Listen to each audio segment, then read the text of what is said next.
അതേ പ്രിയരെ, നിന്റെ ശത്രുവിനെ ദൈവം പാദപീഠമാക്കുവോളം ദൈവത്തിൻ്റെ വലതുഭാഗത്ത് നീ ഇരിക്കുക. എന്നാൽ നീ ശത്രുവിൻ്റെ മധ്യേ വാഴും.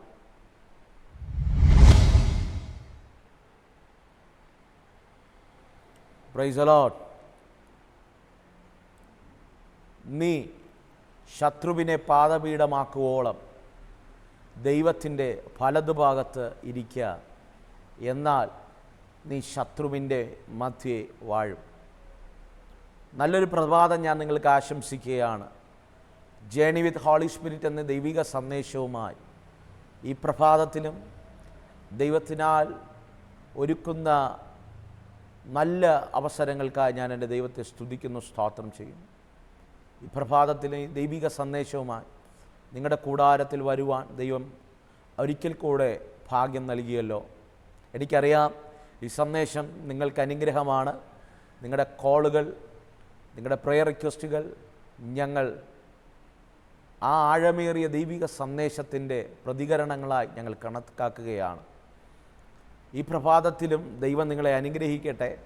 ദൈവാത്മാവ് എൻ്റെ ഹൃദയത്തിനകത്ത് തന്ന ഒരു ചെറിയ ചിന്ത ഈ പ്രഭാതത്തിൽ ഞാൻ നിങ്ങളോട് കൈമാറാൻ ആഗ്രഹിക്കുകയാണ്. സങ്കീർത്തനങ്ങളുടെ പുസ്തകം 110 സങ്കീർത്തനം അതിൻ്റെ 1-2 വാക്യങ്ങൾ ഇങ്ങനെ വായിക്കുന്നു. യഹോവ എൻ്റെ കർത്താവിനോട് അരുളി ചെയ്യുന്നത്, ഞാൻ നിൻ്റെ ശത്രുക്കളെ നിൻ്റെ പാദപീഠമാക്കുവോളം നീ എൻ്റെ വലതുഭാഗത്തിരിക്കുക. നിൻ്റെ ബലമുള്ള ചെങ്കോൽ യഹോവ സിയോനിൽ നിന്ന് നീട്ടും. നീ നിൻ്റെ ശത്രുക്കളുടെ മധ്യേ വാഴുക. എന്ത് നല്ല വചനമാണല്ലേ! ഇതൊരു കേവലം ഒരു പ്രസംഗം, ഒരു സന്ദേശം ഏതോ യൂട്യൂബിലോ ഏതോ ചാനലിലോ ഏതെങ്കിലും ഇതര മാധ്യമങ്ങളിലൂടെ ആയിരിക്കാം ഈ സന്ദേശം കേൾക്കുന്നത്. ഒരു കേവലം ഒരു സന്ദേശം എന്നതിലുപരി ഒരു പ്രവചനാത്മാവിലുള്ള ദൈവിക ദൂതായി നിങ്ങൾ സ്വീകരിക്കണം. ഈ പകൽക്കാലം അത് നിങ്ങളുടെ ജീവിതത്തിനകത്ത് സംഭവിക്കും. ഇവിടെ സങ്കീർത്തനക്കാരൻ പറയുകയാണ്, നിന്റെ ശത്രുക്കളെ ദൈവം പാദപീഠമാക്കുവോളം ദൈവത്തിൻ്റെ വലതുഭാഗത്ത് നീ ഇരിക്കുക. എന്തർത്ഥവത്തായ പദങ്ങളല്ലേ! വേദപുസ്തകത്തിനകത്ത് യഹോവ മോശയോട് പറയുന്നൊരു പദമുണ്ട്. മോശേ, നീ ജനത്തോട് പറ, നിങ്ങൾ മിണ്ടാതിരിപ്പീൻ, യഹോവ നിങ്ങൾക്ക് വേണ്ടി യുദ്ധം ചെയ്യും. ഈ പ്രഭാതത്തിലും ഇന്നലകളിൽ ചെയ്യാത്ത തെറ്റിന് അപമാനിക്കപ്പെട്ടവർ,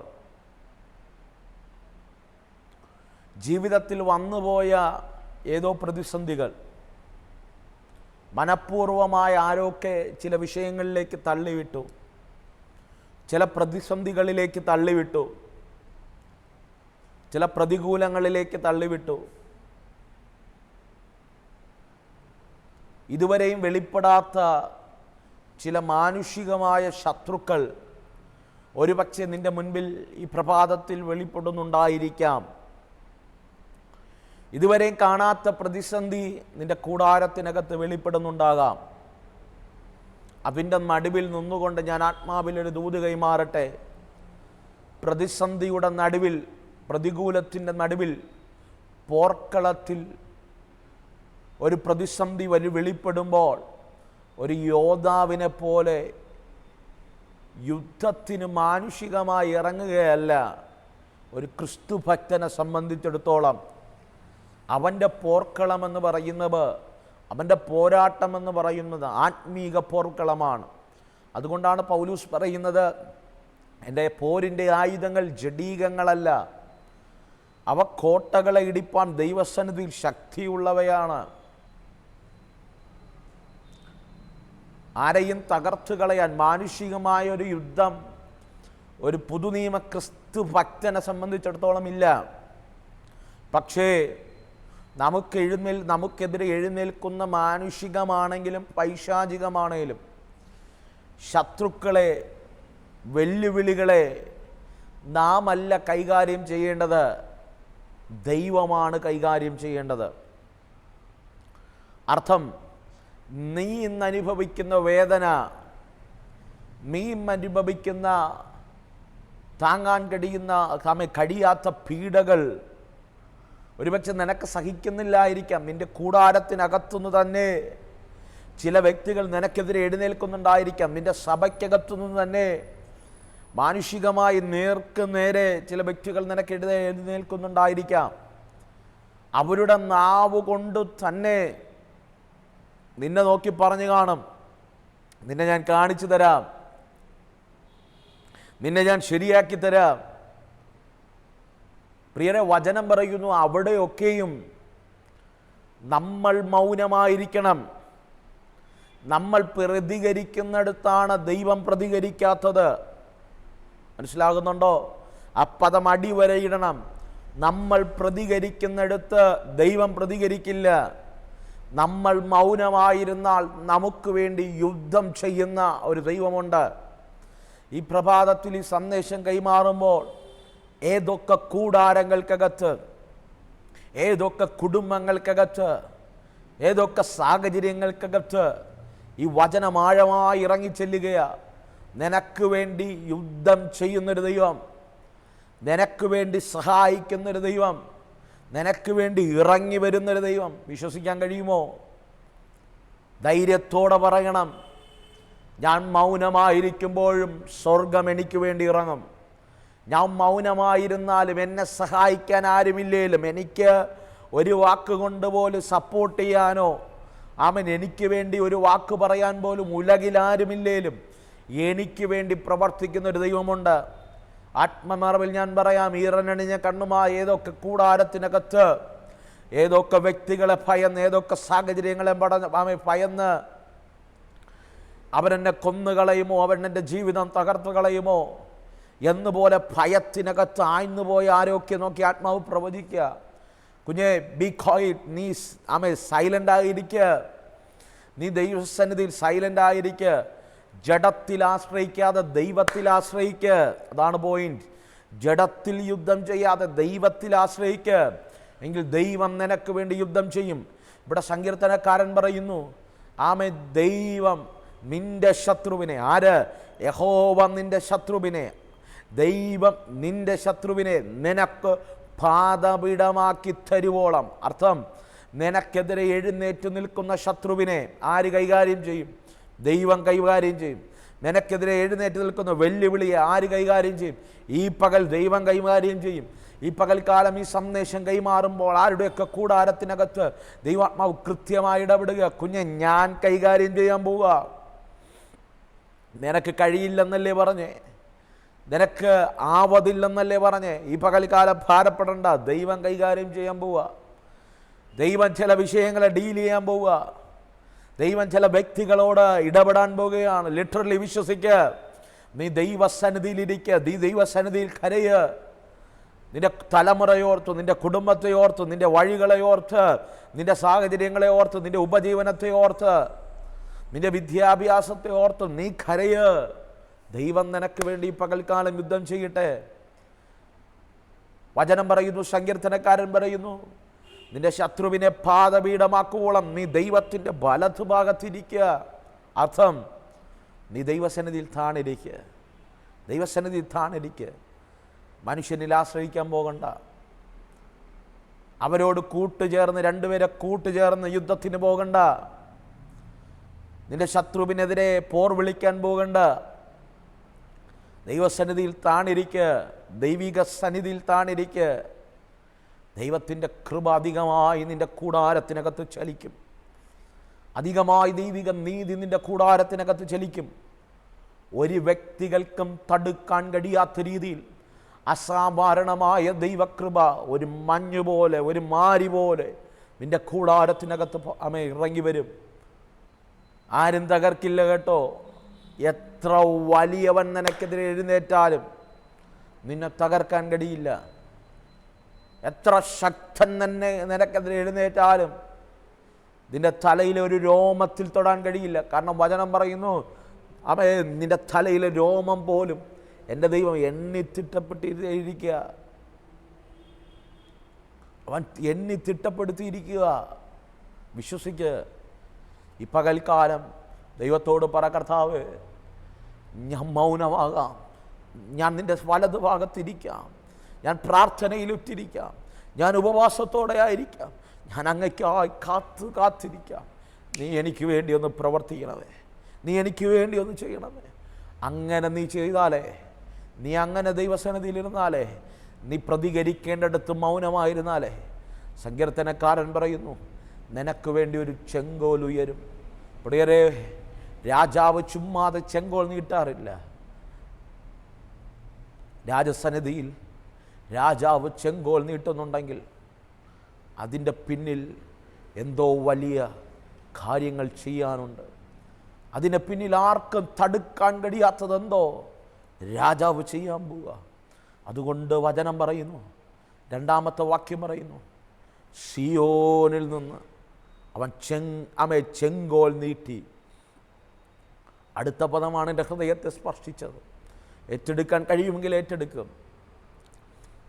നിൻ്റെ ശത്രുക്കളുടെ മധ്യേ നീ വാഴും. നിൻ്റെ ശത്രുക്കളുടെ മധ്യേ നീ വാഴും. പ്രിയരെ, ദൈവം നിൻ്റെ ശത്രുവിനെ ഡീൽ ചെയ്താലേ, ദൈവം നിൻ്റെ ആ സാഹചര്യത്തെ ഡീൽ ചെയ്താലേ, നിൻ്റെ കൂടാരത്തെ ദൈവം ഡീൽ ചെയ്താലേ, നിൻ്റെ സഭയെ ദൈവം ഡീൽ ചെയ്താലേ, സഭയ്ക്കെതിരെ നിൽക്കുന്ന വിഷയങ്ങളെ ദൈവം ഡീൽ ചെയ്താലേ, നിൻ്റെ കൂടാരത്തിനെതിരെ നിൽക്കുന്ന വിഷയങ്ങളെ ഡീൽ ചെയ്താലേ, നീ അതിൻ്റെ മധ്യേ, എന്തിൻ്റെ? ശത്രുക്കളുടെ മധ്യേ നീ ചുമ്മാതിരിക്കുമെന്നല്ല, നീ കരഞ്ഞുകൊണ്ടിരിക്കുമെന്നല്ല, വേദന അനുഭവിച്ചിരിക്കുമെന്നല്ല, ഭാരപ്പെട്ടിരിക്കുമെന്നല്ല. You will reign over it. നീ ദൈവസന്നിധിയിൽ ശത്രുക്കളുടെ മധ്യേ വാഴും. ശത്രുക്കൾ നോക്കി നിൽക്കെ, അതിൻ്റെ നടുവിലൊരു വാഴ്ച നിന്നിൽ വെളിപ്പെടും. നിന്നെ തകർക്കാനല്ല പദ്ധതിയിട്ടെ, തകർക്കാനിട്ട പദ്ധതികളുടെ നടുവിൽ നീ വാഴാൻ പോവുക. സ്വീകരിക്കുക. നിന്നെ ഓട്ടിക്കാനല്ലേ പദ്ധതിയിട്ടെ, അതിൻ്റെ നടുവിൽ നീ വാഴാൻ പോവുക. നിന്നെ ചിതറിക്കാനല്ലേ പദ്ധതിയിട്ടെ, അതിൻ്റെ നടുവിൽ നീ വാഴാൻ പോവുക. നിന്നെ തീർത്തു കളയാനല്ലേ പദ്ധതിയിട്ടെ, അതിൻ്റെ നടുവിൽ നീ വാഴാൻ പോവുക. വിശ്വസിക്കുക കേട്ടോ. ദൈവത്തിൻ്റെ വലിയ ആഴമേറിയ കരം നിന്റെ കൂടാരത്തിനകത്ത് ചലിക്കുക. നീ വാഴും. പ്രിയരെ, ശത്രുവിനെ മാറ്റിയിട്ടല്ല ഒരു വാഴ്ച. അർത്ഥം, ശത്രു മാറിയിട്ടല്ല മേശ വെളിപ്പെടുന്നത്, ശത്രുക്കളുടെ മുൻപിലാണ് മേശ വെളിപ്പെടുന്നത്. ഇവിടെ സങ്കീർത്തനക്കാരൻ പറയുന്നു, ഞാൻ എൻ്റെ യഹോവയാൽ ദൈവം എന്നെ ശത്രുവിൻ്റെ മധ്യേ വാഴും, വാഴാനുള്ള കൃപ തരും. അതുപോലെയാണ് പ്രിയരെ സങ്കീർത്തനക്കാരൻ മറ്റൊരു ഭാഗത്ത് പറയുക, ശത്രുക്കൾ മുൻപാകെ എനിക്ക് വീഴുന്നൊരുക്കും, എൻ്റെ തലയെ എണ്ണ കൊണ്ട് അഭിഷേകം. വിശ്വസിക്കാമോ? എന്നെ ഓട്ടിക്കാൻ ശ്രമിച്ചവരുടെ മുൻപിൽ നിന്റെ തലമുറ വാഴും. നിന്റെ കുടുംബജീവിതം തകർക്കാൻ ശ്രമിച്ചവരുടെ മുൻപിൽ നീ കുടുംബമായി വാഴും. നിന്റെ ജോലി സ്ഥലത്ത് ഓട്ടിക്കാൻ ശ്രമിച്ചവരുടെ മുൻപിൽ ആ സ്ഥാപനത്തിൽ നീ വാഴും. ഏതോ ദേശത്തൊന്നും നിന്നെ ഓട്ടിക്കാൻ ശ്രമിച്ചില്ല ദൈവദാസനെ, അവിടെ നിങ്ങൾ വാഴും. നിങ്ങളുടെ കുടുംബം വാഴും. വിശ്വസിക്ക. ദൈവത്തിന്റെ ഫേവർ അതുപോലെ ചലിക്കുക. നിന്റെ കൂടാരത്തെ ചലിപ്പിക്കുന്ന ഒരു ദൈവിക ഫേവർ ഇന്ന് പകൽക്കാലം വാഴണോ? ദൈവസന്നിധിയിലിരിക്കുക, ദൈവസന്നിധിയിൽ താണിരിക്കുക. യുദ്ധം നിനക്കുള്ളതല്ല, യുദ്ധം യഹോവയുടേത്. യുദ്ധം യഹോവയുടേത്, വിജയം നമ്മുടേത്, പരാജയം ശത്രുവിൻ്റെത്. ഈ പകൽക്കാലം വിശ്വസിക്കുക, ദൈവിക നീതി നിന്റെ കൂടാരത്തിനകത്ത് വെളിപ്പെടും. ഇന്ന് പകൽക്കാലം ഒരു വാക്ക് പ്രാർത്ഥിക്കണമെന്ന് ആഗ്രഹമുള്ളവർ എൻ്റെ കൂടെ ചേർന്ന് പ്രാർത്ഥിച്ചോ. ഈ നിമിഷം നിങ്ങളായിരിക്കുന്ന ഇടത്ത് എൻ്റെ കൂടെ ചേർന്ന് പ്രാർത്ഥിച്ചോ. സ്വർഗീയ നല്ല കർത്താവേ, ഞാൻ ഈ ജനത്തിന് വേണ്ടി പ്രാർത്ഥിക്കണം. എൻ്റെ കൂടെ ചേർന്ന് പ്രാർത്ഥിക്കുന്ന ഈ ജനത്തിന് വേണ്ടി ഞാൻ ആത്മാർത്ഥമായി പ്രാർത്ഥിക്കുന്നു. വലിയ ദൈവപ്രവർത്തികൾ, വലിയ ചലനങ്ങൾ ഈ കൂടാരങ്ങൾക്കകത്തുണ്ടാകട്ടെ. ഇതുവരെ കാണാത്ത ചില വാഴ്ചകൾ, ഇതുവരെ വെളിപ്പെടാത്ത ചില ബ്ലെസ്സിങ്ങുകൾ, ചില ശത്രുക്കൾ അവരെ തകർക്കാൻ ശ്രമിക്കുമ്പോൾ, അവരെ മുച്ചൂട് മുടിച്ചു കളയാൻ ശ്രമിക്കുമ്പോൾ, തീർത്തു കളയാൻ ശ്രമിക്കുമ്പോൾ, ഈ പ്രഭാതത്തിൽ സ്വർഗ്ഗമേ ലിറ്ററലി അവർക്ക് വേണ്ടി നീ ഇറങ്ങുന്ന പകലായി മാറണം. അവരെ വാഴിക്കത്തക്ക നിലവാരത്തിലൊരു ദൈവപ്രവൃത്തി വെളിപ്പെടണം. വഴികൾ, വാതിലുകൾ, വിശാലതകൾ വെളിപ്പെടണം. ജനത്തെ ഞാൻ അങ്ങനെ ബ്ലസ് ചെയ്യുകയാണ്. സ്വർഗം അങ്ങനെ ചെയ്യും. യേശുവിൻ നാമത്തിൽ തന്നെ ആമേൻ. അതേ പ്രിയരെ, ശത്രുവിന്റെ മുൻപിൽ നമുക്ക് യുദ്ധമില്ല. യുദ്ധം ദൈവത്തിൻ്റെത്. ദൈവം യുദ്ധം ചെയ്യണമെങ്കിൽ നമ്മൾ ദൈവസന്നിധിയിൽ മൗനമായിരിക്കാം. നീ ദൈവസന്നിധിയിൽ മൗനമായിരുന്നാൽ യുദ്ധം യഹോവ ചെയ്യും. നീ ശത്രുവിന്റെ മധ്യേ വാഴും. ഈ പകൽക്കാലം വിശ്വസിക്ക്, ഇത് നിന്റെ കൂടാരത്തിൽ അതുപോലെ വെളിപ്പെടണം. നിന്റെ സഭയ്ക്കകത്ത് അതുപോലെ വെളിപ്പെടണം. ഈ പകൽക്കാലം ദൈവദാസനെ ഞങ്ങൾക്ക് വേണ്ടി ഒരു വാക്ക് പ്രാർത്ഥിക്കണമെന്ന് ആഗ്രഹമുള്ളത്. സ്ക്രീനിൽ കാണുന്ന നമ്പറിൽ നിങ്ങൾക്ക് ഞങ്ങളെ കോൺടാക്ട് ചെയ്യാം. ഒരുപക്ഷെ നിങ്ങൾക്ക് വിളിച്ചിട്ട് ലഭിച്ചില്ലെങ്കിൽ വീണ്ടും ട്രൈ ചെയ്യുക. വാട്സപ്പ് നമ്പറിൽ നിങ്ങളുടെ പ്രയർ റിക്വസ്റ്റുകൾ അയക്കാം. ഞങ്ങൾ ഉറപ്പായി നിങ്ങൾക്ക് വേണ്ടി പ്രാർത്ഥിക്കുന്നുണ്ട്. ഒരു പ്രയർ റിക്വസ്റ്റ് പോലും ഞങ്ങൾ പ്രാർത്ഥിക്കാതിരിക്കാറില്ല. സോ നിർബന്ധമായി ഞങ്ങൾ നിങ്ങൾക്ക് വേണ്ടി പ്രാർത്ഥിക്കുന്നുണ്ട്. ഈ പകൽക്കാലം നിങ്ങൾക്ക് ഈ സന്ദേശം ഇഷ്ടമായ മറ്റുള്ളവർക്കും ഷെയർ ചെയ്ത് കൊടുക്കുക. അതുപോലെ തന്നെ ഈ സന്ദേശം നിങ്ങൾക്ക് എല്ലാ പ്രഭാതത്തിലും ലഭിക്കണമെങ്കിൽ ഞങ്ങളുടെ ചാനൽ സബ്സ്ക്രൈബ് ചെയ്യുക. ഈ പകൽക്കാലം ദൈവത്തിൽ നമുക്ക് വാഴാം. ആരുടെ മധ്യേ? ശത്രുവിന്റെ മധ്യേ നമുക്ക് വാഴാൻ ദൈവം കൃപ നൽകട്ടെ. God bless you. Let us start our journey with Holy Spirit. പരിശുദ്ധാത്മാവിന്റെ കൂടെ ഒരു യാത്ര തിരിക്കാമോ? God bless you. Amen. Amen.